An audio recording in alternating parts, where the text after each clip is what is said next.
सबसे पहले तो आप अपना तारुफ करा दें। मेरा नाम शेख साबिर, मैं AIMIM का प्रदेश युवा सचिव हूँ।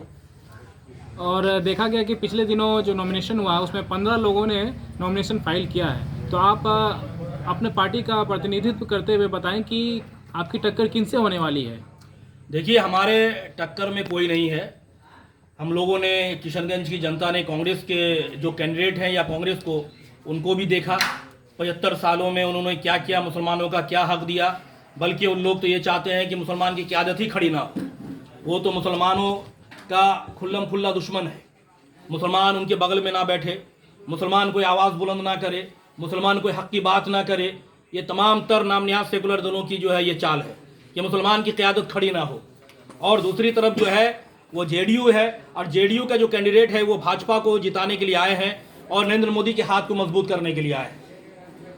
पहले जो JDU के जो कैंडिडेट है, कुछ दिन पहले तक वो कह रहे थे कि MIM बीजेपी के एजेंट है।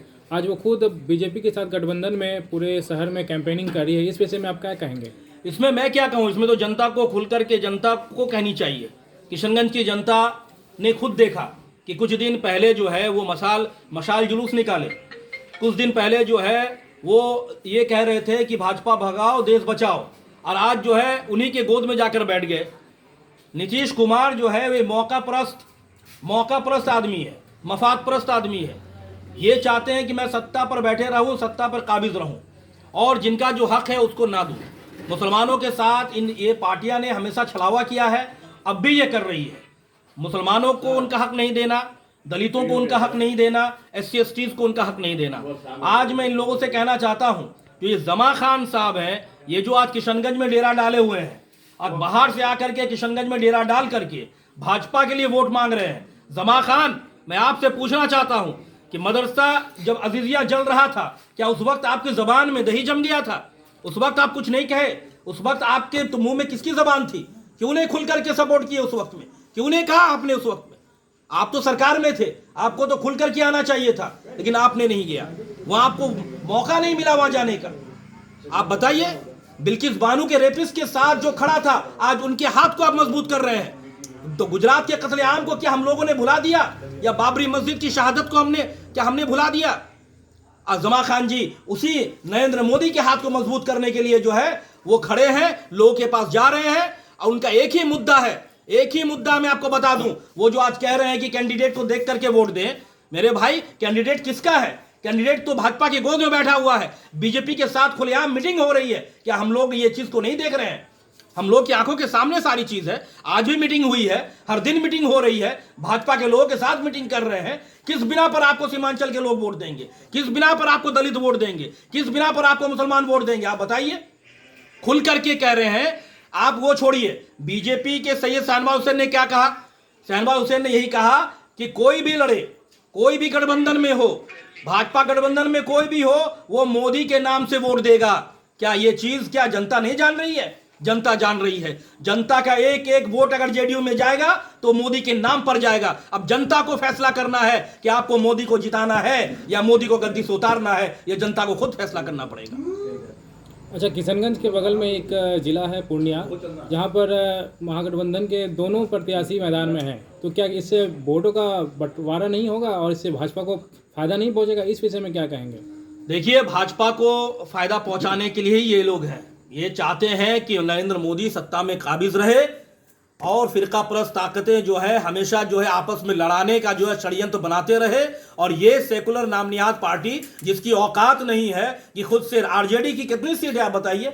पार्लियामेंट में एक भी सीट नहीं है RJD की, उसको तो कोई नहीं बोलता। अकाली दल खड़ी होती है, शिवसेना खड़ी होती है, अब उन लोगों को तो कोई बोलता नहीं है। बैरिस्टर साहब अगर खड़े होते हैं तो एक सीट जीत कर क्या करेंगे? ये दोगला चीज नहीं है तो और क्या है? ये सवाल आप उन लोगों से कीजिए ना जो पूरे 40 सीट पर खड़ा कर रहे हैं।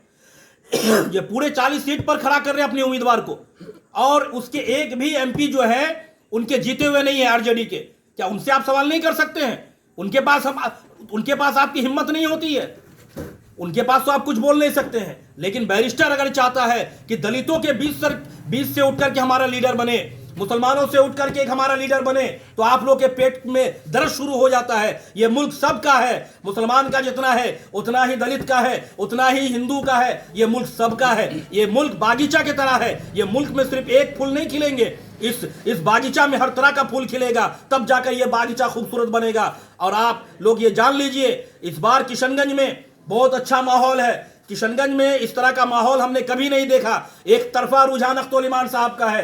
हर घर से यही आवाज आ रही है। हम लोग क्षेत्र में रहते हैं, हम लोग को पता है ये लोग जितने भी ताकत लगा ले, फिरका परस्त ताकतें जितनी लगा ले, ये लोग नहीं सकेंगे अख्तुल ईमान से।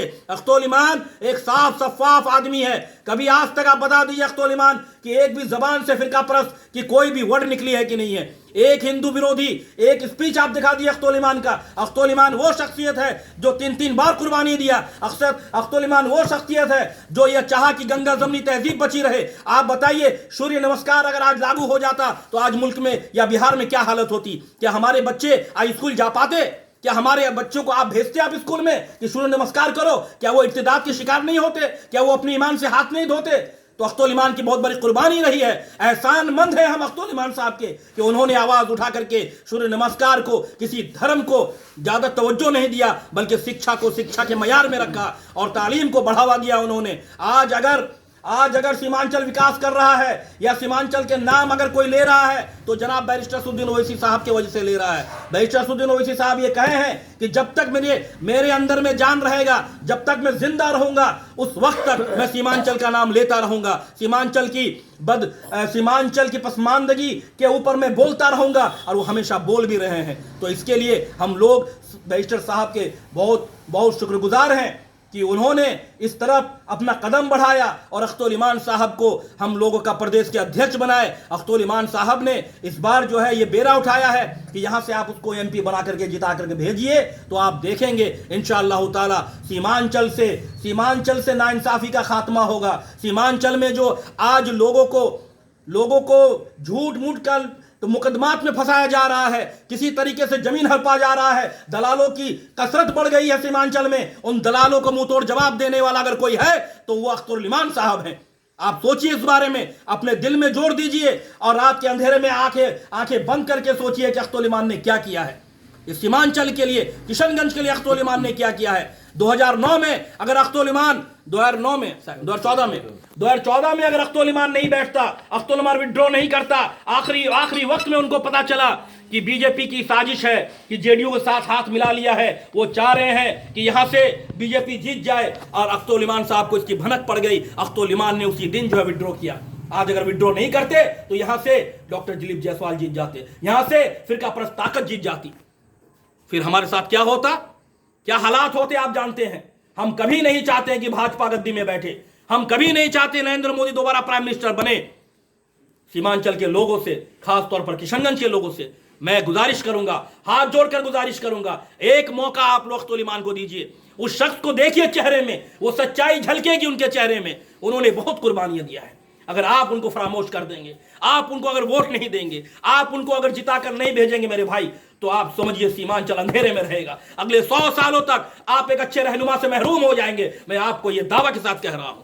और जो दूसरी पार्टियों के लीडर जीतेंगे, क्या कर रहे हैं डॉक्टर साहब, 4.5 साल बाहर रहते हैं, 4.5 साल पूरा बाहर घूमते हैं, 6 महीना के लिए आते हैं, जब इलेक्शन का डेट फाइनल होता है उस वक्त आकर के क्षेत्र घूमते हैं। ऐसे नाकारा लोगों को आप वोट दे करके आप पार्लियामेंट भेजना चाहते हैं।